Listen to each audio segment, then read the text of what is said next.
Greetings. Welcome to Let Us Play 999 Part 6. Reading. Fun. They stepped through the door to find themselves in a wide hallway. Junpei, June, Lotus, and Santa stopped for a moment and looked at their surroundings. A short distance away, a metal grate extended across the width of the hallway. They took hold and shook, but it refused to move. Nearby was a pair of elevators. It took only a few button presses to determine that the elevators would not respond to their efforts. They could only assume that the elevators were not powered. There was only one door left. Well, looks like we don't have any choice. Yeah. Sure does. Well then, let's open it. Junpei grabbed hold of the knob and quietly pushed the door open. He entered slowly, trying to take in as much of his surroundings as he could. The others followed shortly. Oh, so it's a kitchen. Santa did not look pleased. What were you expecting? Isn't it obvious? The exit. I was hoping this would be the way out of here.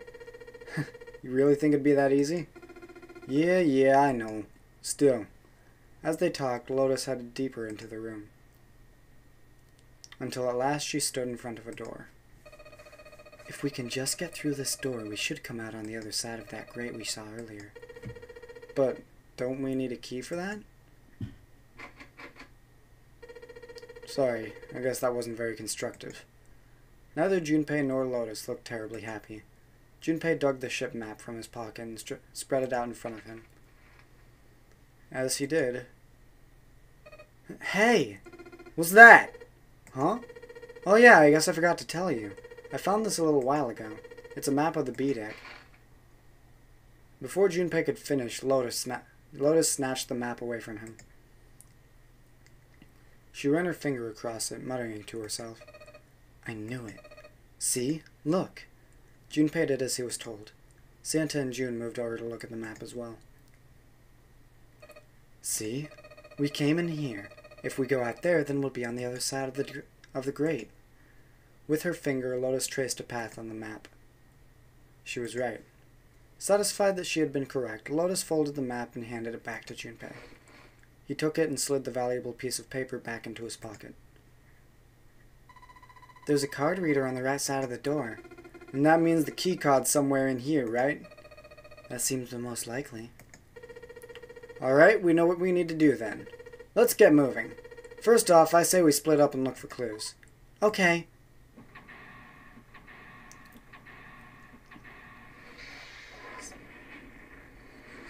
Seek a way out.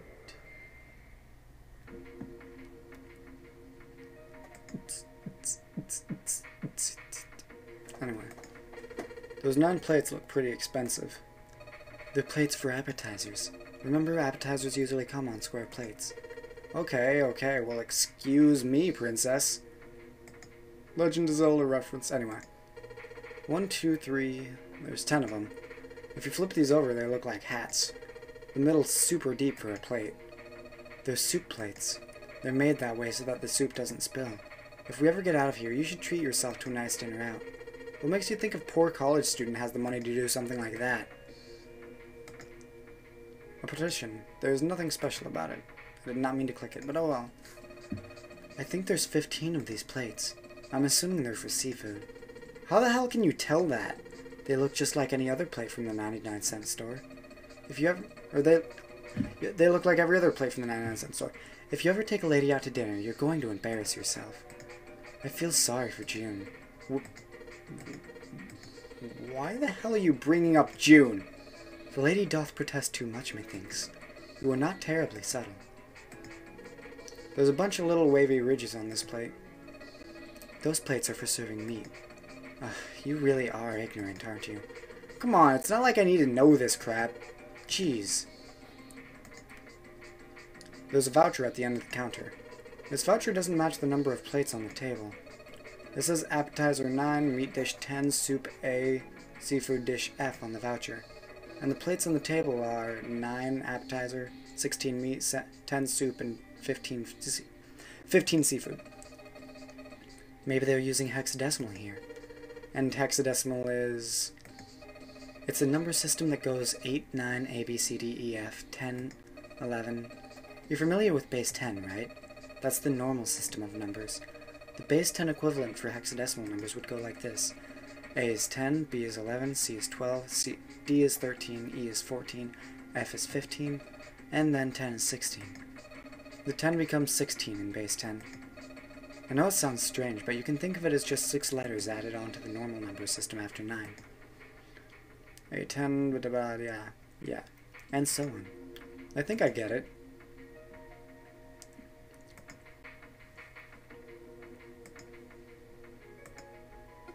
An iron oven. Looks pretty heavy duty. It's probably industrial quality. I bet you could cook anything with this. Anyway, let's have a look inside. Damn it. I knew it. It's locked. This is probably what you're supposed to use to enter the password. Maybe if we put in the right number, it'll open the oven door. But we don't know what the number might be yet, so... Oh, lights. It's nice to have something finally go our way. Oh, the countertop. There's a rolling pin and colander here. Nothing useful. Rolling pin and colander, nothing useful. A sink. It's still got water in it. There's a couple of plates in there, but I don't think they're gonna help us much. We need this. Whetstone. A whetstone? What are you planning to do with that? Aw shit, don't tell me you're gonna try and smash open the card reader. Are you an idiot? If you do that, then we'll never get out of here. Oh, yeah, I guess that would be bad, huh? This whetstone's only gonna be useful if I need to sharpen something.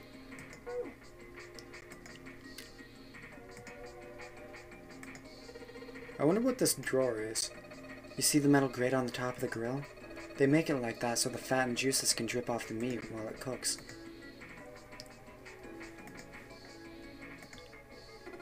The lights, buddy. Nothing weird about that. Wow, this pot looks like it's made out of silver. I bet drinking from this pot would be really yummy. Spending a day off with June, drinking tea. Could such a day ever happen for me? Jumpy? Oh, nothing. We don't really need hot water, so we should be moving on. It's a note. It's got a bunch of stuff written on it, but it doesn't look like a code or anything like that. It's a bolt, and it's really rusty. Will this even open? We won't know till we try. Let's give it a shot. Alright, let's see if you're gonna come out. Damn, no dice.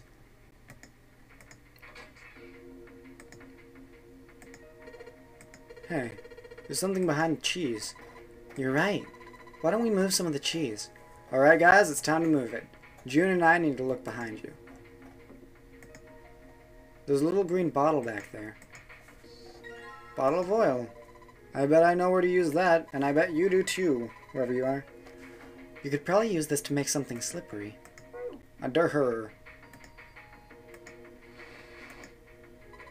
There's so much stuff in here. A whole lot of cans. This is probably a pantry. Knife. A rusty knife. I don't think we'll be able to use it while it's like this. The knife seemed important, Junpei thought, but it wasn't going to be much use the way it was. It's futile. Futile? You know, a waste, useless, pointless. Oh. Any particular reason you wanted to bring that up? Oh, no reason, really. I was just thinking about futility. She wasn't making much sense. Junpei tried rephrasing his question. Why were you thinking about futility? At last she answered. Well, it has something to do with the Titanic. The Titanic? Yep. Have you ever heard the story that the sinking of the ship of the Titanic was predicted? No, I haven't. What is it?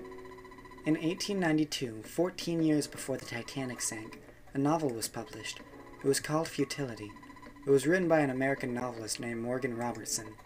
The story was about a big cruise ship colliding with an iceberg and sinking. Of course, if that was the only similarity, there wouldn't be any reason to mention it. It wasn't, though. The name of the ship, its nationality, course, departure time, size, displacement, maximum speed, number of passengers, and crew the number of lifeboats, even the location of the accident itself and the cause, and the location of the damage. Everything matches the Titanic almost exactly. It was almost as if he'd seen the whole thing happen. But this book was written 14 years before the Titanic sank. But that's not all. It wasn't just futility that predicted the sinking of the Titanic. There were two other similar stories written by a man named William Thomas Stead, both of them before the accident, one in 1886 and one in 1892. Stead wrote two stories that had striking similarities to the Titanic disaster. In one, two ships collided and many of the passengers died because there weren't enough lifeboats. In the other, a ship collided with an iceberg and sank. I don't know. I mean, I'll give it to you that it seems a little weird, but I'm pretty sure it wasn't too uncommon for ships to hit iceberg back in the day, or even other ships. Right, I knew you'd say that. But what if Stead had some sort of special powers? To be more specific, what if he had the ability to do automatic writing? What? Automatic writing? Wait, are you talking about that thing where someone says they're possessed by a spirit, and then they write a bunch of stuff without knowing what they're writing? Yes. What do you mean, yes? That stuff's a load of bull. But Jumpy, you said you believed in curses. Come on, that's totally different. Okay, so let's say, hypothetically, that automatic writing isn't a total load. These guys still couldn't have predicted the sinking of the Titanic. When this Stead dude wrote his thing, nobody had died on the Titanic yet. So if automatic writing is about being possessed by spirits of dead people, who the hell possessed him so he could write that stuff? That's not it. What's not it? Stead wasn't possessed by a spirit. He was doing the possessing. What are you smoking? William Thomas Stead was a passenger on the Titanic. He just wrote down what he saw with his own eyes, 20 years before it happened. He decided it was probably best to say nothing. What June was saying was insane and utterly absurd. If he tried to take what she was saying seriously, he'd go mad. Junpei smiled uncomfortably. Well, why don't we talk about this some other time, okay? Huh? But... Her voice trailed off and she glanced at the floor, troubled. Tap, tap.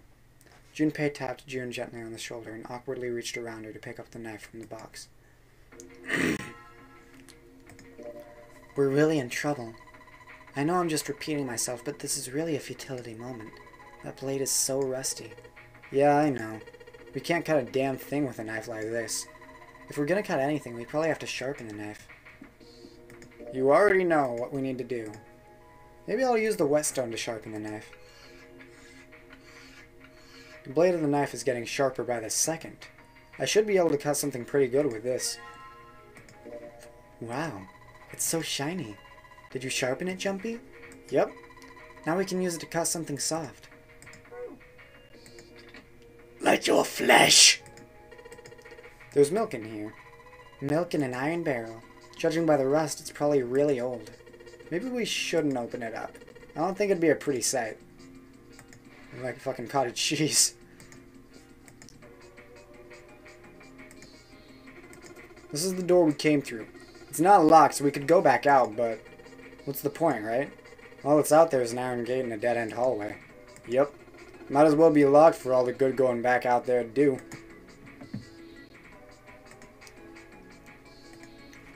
This door.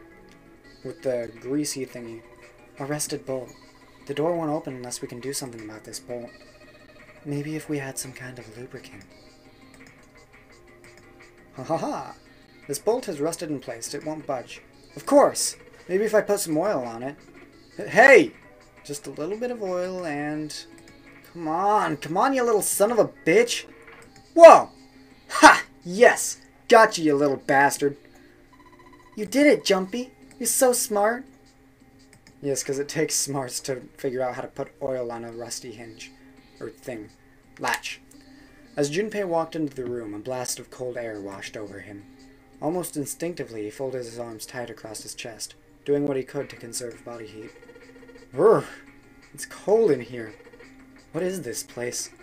Are you blind? It's a freezer! Sanda's teeth had already begun to chatter. Hardly surprising. The freezer was far too cold for someone dressed as he was. Lotus, however, was in an even worse situation. Oh, no way! That's way too cold for me. I'll freeze solid in seconds. Sorry, but I'm afraid I'll have to pass on this one. I'm gonna leave the rest to you. And with that, she ran out of the room. As Lotus left, June came in. Whoa, it's really cold in here. White puffs of steam hovered in front of their faces as they talked. June had already started to shiver. Hey, you don't need to be in here. You had a fever just a little bit ago. You should stay outside, we got this. No, I'm fine. My fever's gone now. But Junpei had scarcely opened his mouth when the thunderous sound of metal upon metal rang out from behind them. In unison, they spun around to find that the door they had only recently come through was closed. Junpei rushed to the door. Desperately, he grabbed hold of the doorknob. Ow! It was cold, beyond cold. Merely touching it was painful. The doorknob had been frozen solid. They quickly deduced that the pipe next to the door had ruptured. Water released by the rupture had hit the door and frozen instantly. Santa shoved Junpei aside and pounded against the door. Hey! Lotus! You're out there, right? Open the door! She wasted no time in responding. What do you want? What's going on? The door won't open! Try opening it from that side! Please! Fine. If you say so. Hold on. Soon they could hear Lotus on the other side of the door. Grunting noises! Really loud grunting noise involving a lot of N's and then RRGH! Exclamation point. Then the grunting ceased and they could hear her light panting as if from exertion. It's no use. It won't budge. You've got a lot more people in there. You figure it out. God damn it. Santa was shaking like a newborn deer. June was hugging herself and was shivering violently. Even Junpei, with the heaviest clothing of any of them, was clearly feeling the cold. With every breath they took, they could feel the cold working its way deeper and deeper into their bodies. Anyway, let's find a way out. If we don't get moving, we're gonna be permanent residents. Two heads are better than none. I'm sure we'll figure something out. Yeah, you're right. Let's just take a good look around this room, okay? Right. They pushed in close to one another and began to search. Freezer door has meat. Frozen chicken. It's really hard. It's frozen stiff. Hey June, can you say that again? Huh? Say it again. It's really hard. Again. It's really hard. Thanks. Something wrong, Junpei? Your face is bright red. Nothing. I'm fine. If it's that hard, you can probably use it as a hammer. Yeah, good point. Or, yeah, good point. Maybe we can use it to break something. Gross. Dry ice. Dry ice? Can't you make that stuff cause an explosion if you seal it in something that's airtight? Explode? Yeah, didn't you do that in school? You should never underestimate the power of expanding gas. Junpei picked up the dry ice with his sleeve so as to avoid burning himself. Dry ice is just frozen carbon dioxide, right? Yeah, it is. I wonder how warm it has to get for it to turn back into gas again. Hell if I know. How's that gonna help us anyway? Oh, well, I figured we might be able to use it to get out of here. They were about to move on when June spoke up. Carbon dioxide's sublimation point is negative 109 degrees. Any warmer than that and it'll turn into gas. Any lower and it'll become a solid. Junpei looked at her, dumbfounded. How do you know that? Despite my looks, I'm the queen of random knowledge. Looks bad to mess up when you're showing off. Oh, you're so cold your mouth's going numb? Yeah, that's right. You're just doing that on purpose, aren't you? June giggled and did her best to hide her guilt. At least she was still feeling good enough to joke around, Junpei told himself. Come on, guys, don't you think that's kind of weird? I wonder why it doesn't turn into liquid first. Santa was now shivering at an astounding rate, but his curiosity seemed unaffected. Junpei, however, was not in a mood to discuss science. We've got the choices of if he wanted out of the freezer now, or it did strike Junpei as a little odd, and for the sake of, reading, well, I guess I read way too much in this anyway, but let's just learn some science. It did seem rather odd to Junpei, and he couldn't help but think about it. June answered, "But it can turn into a liquid. Carbon dioxide turns into a liquid if you put it under high enough pressure. But at 1 atmosphere, normal air pressure, it won't turn into a liquid, right?" "That's right. Instead of melting, it'll do what's called sublimating and change immediately from a solid state to a gaseous one." See, that's weird. Water is a liquid between 32 degrees and 212. So why isn't that the case for carbon dioxide? June replied with an answer that stunned both of them. "There's a kind of ice that doesn't turn into liquid when it goes above 32 degrees. I heard about it. Its melting point is 96 degrees. Ice with a melting point of 96 degrees? You mean there's water that freezes at 96 degrees? Yeah. Well, you could also look at it as ice that won't melt until it's 96 degrees. Water that freezes at 96 degrees? Ice that won't melt until it's 96 degrees? Junpei was cold as hell, but this was too interesting to ignore. He did his best to warm up by rubbing his arms and stamping his feet, then put the question to June. "So what's this ice with a melting point of 96 degrees called?" "I heard it's called Ice 9. "Ice 9? "Originally, Ice 9 was a made-up substance invented by a science fiction author. But recently, scientists have discovered that such a substance actually exists." "Wait, hold up. So it's this thing called Ice 9. Or is it water?" "Like I said, if the ice is over 96 degrees, it'll be a liquid. If it's under that, it'll solidify. So you could think of it as a polymorph of H2O. Here, think of it like diamonds and graphite. They're both made of carbon, right? But depending on the structure of the crystallization, the hardness and the structure are completely different. So you're saying normal water and this Ice 9 are like that?" "Yep." She wasn't finished. "Have you heard the story about the crystallization of glycerin? For 150 years after the discovery of glycerin, people cooled it, warmed it, and did all sorts of things to it. But whatever they did, it never crystallized. However, one day in 1920, some glycerin that was en route to England by ship was discovered to have crystallized during the trip. Naturally, scientists worldwide wanted to research this new crystallized form of glycerin and began asking for samples of the seed.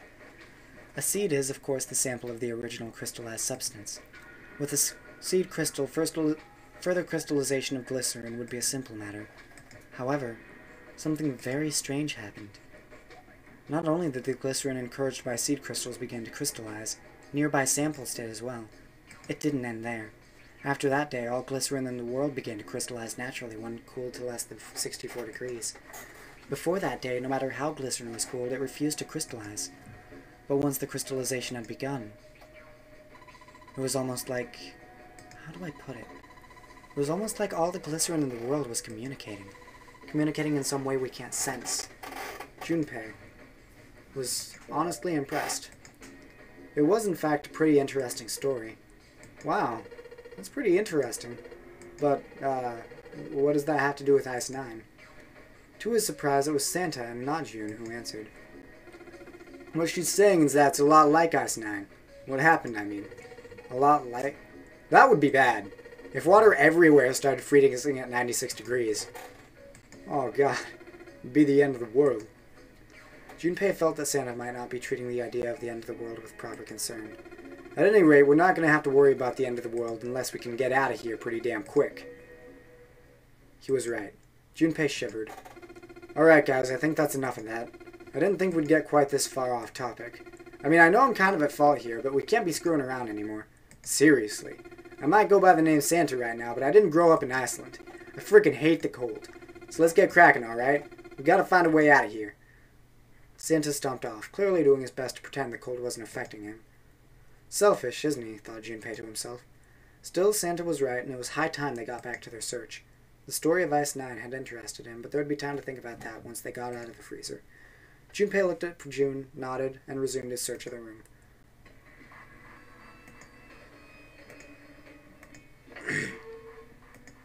Rope. It's a rope. Well, we could use it to attach something to something else, I suppose. Water bottle. A water bottle? Yes, it is. There isn't anything else here that looks useful. Now we've got to combine pretty much... Oh, wait. This thing's frozen solid. This pork? Yeah, it seems like it. What's this thing? It looked like a tag or something. Okay. Jumpy, is there a slip of paper in that meat? I think there's something written on here, but I can't read it like this. If we try and pull it out, it will probably rip. Need to defrost that. Don't think we're going to be doing that in this room. Now we need to start combining a bunch of stuff. So let's combine this with this. Okay, maybe not.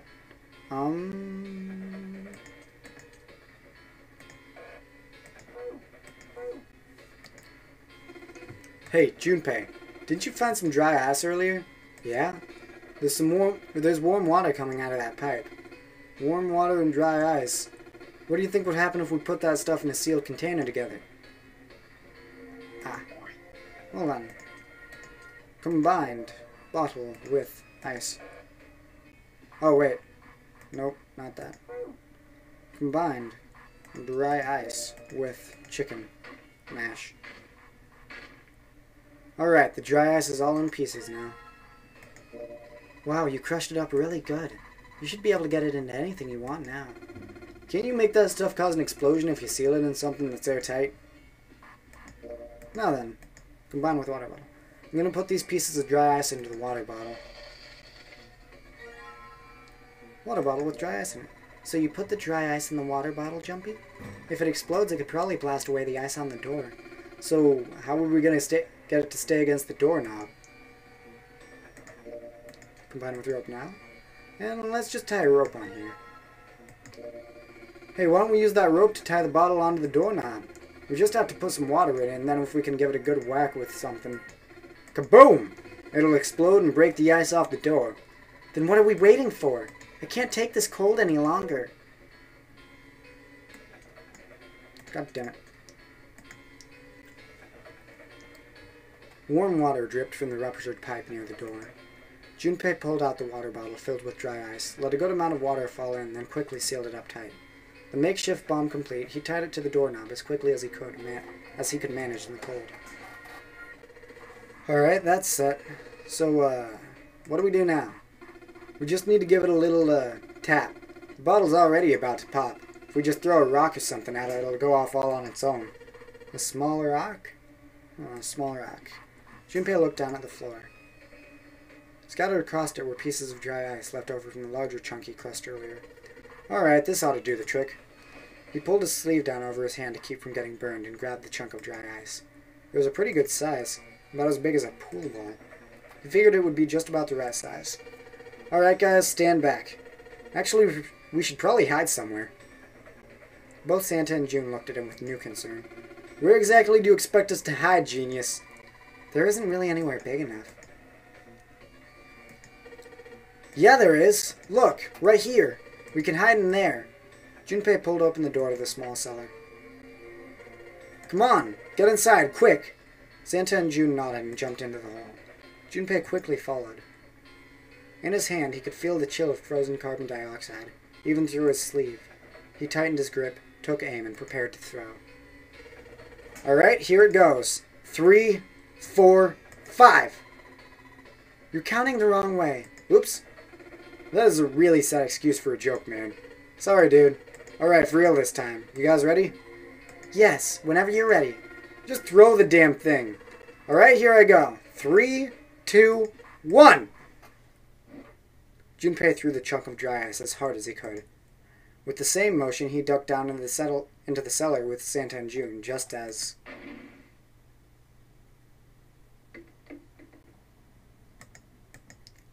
Junpei leapt up out of the cellar and ran to the door. Jumpy! The ice on the door, is it gone? Yeah, it's gone! The blast must have shattered it. Yes! Alright, let's see if it opens. Junpei grabbed the knob and pushed with all his might. The door gave way easily, and all three of them tumbled out of the freezer at once. Hooray! We're out!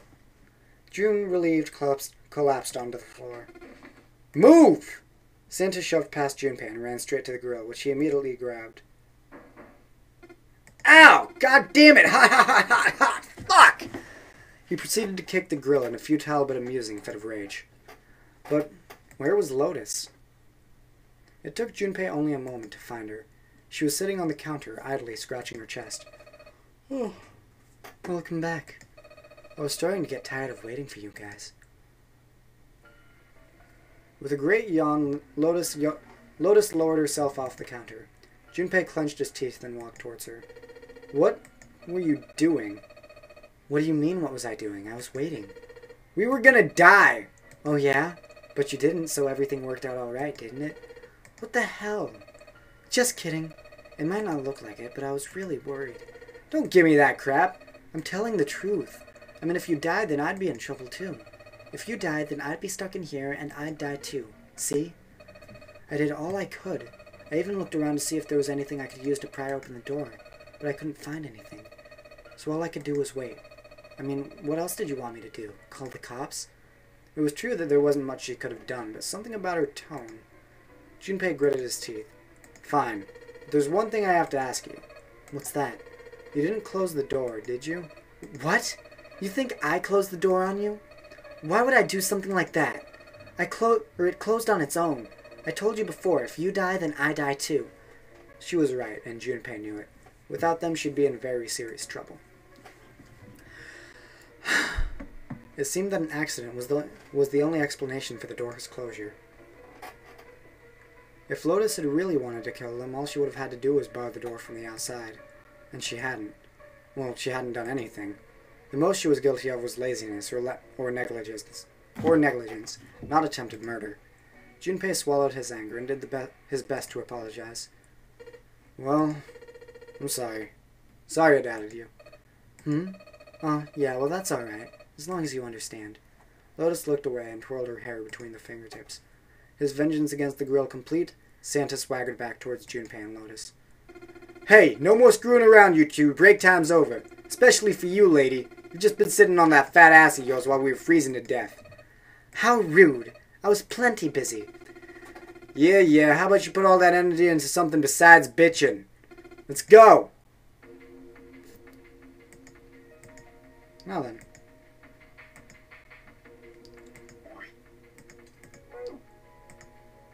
Guess I'll put this meat on the grill. Hey, what are you doing?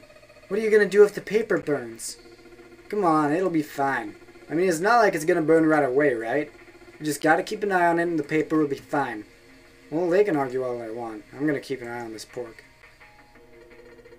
Cool, looks like it's about time. I'm gonna try taking the paper out. Jumpy, be careful. Sweet of her to care, but I know what I'm... Ow! See? I told you. Hey, what the hell are you doing? Hurry up and take the paper out. It's not coming out. This thing's frozen stiff. I can't get it out. So are we gonna have to cut the meat? Yeah, it looks that way. Oh, damn it. Alright, now that I've sharpened the knife... Yes, I cut the pork! Achievement, anyway. Awesome, Junpei. Now we can cut out the paper. C plus 10 plus F. C plus 10 plus F. Do you think it's some kind of code? Damn it, they're just screwing around! Jumpy, do you know what C and F stands for? You think maybe it means corporate finance? I thought it was clever and funny. It is hexadecimal. And we need it for this. C, after 9 is A, which is 10, and then B, which is 11, and then C, which is 12. So, 1... Okay, this is probably what you're supposed to use to enter the password. Maybe if we put in the right number, it'll open the oven door. Junpei, maybe the note you found earlier. Yeah, I know. Do you know how to enter those numbers? I think E is for enter and C is for clearing. So basically, when I'm ready to submit my answer, I press E. So if I screw up, I just press C, right? Lotus nodded. Alright, let's give it a shot. Okay. C would be 12, plus 10, which is 16, plus F, which is 15. Oh, shit.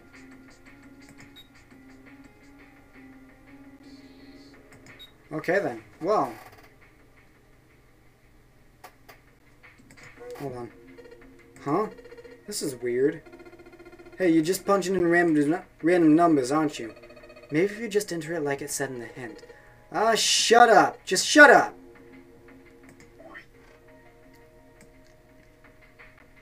This is so intriguing, the back of this paper. Not really. Okay, C should be 12. Then 10 should be 16, and F should be 15. It says C plus 10 plus F on the note. Oh, just add them together, maybe, hopefully. C plus 10 plus F should be 12 plus 10, or plus 16 is 28, plus 15, 38, 39, 40, 41, 42, 43. Okay, I got this. So if I want to enter my answer, I press E, and if I screw up, I need to start over. I should press C, right? Let's try this again. 43. Yes! Sounds like metal's falling. Well, I guess that went well. Yeah! The door opened! Good job, Jumpy. Saturn keycard. This looks like a lowercase h, but the line next to it is throwing me off. This is the symbol for Saturn. Remember, there was an elevator next to the main staircase. Wasn't there a mark like this on the card reader next to it? Oh yeah, I remember that. I guess that means that card ain't gonna help us get out of this room then. I'm not sure. Why don't we try it out?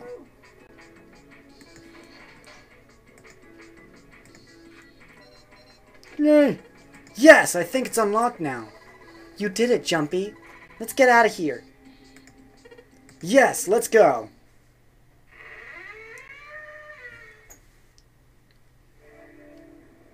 You found it.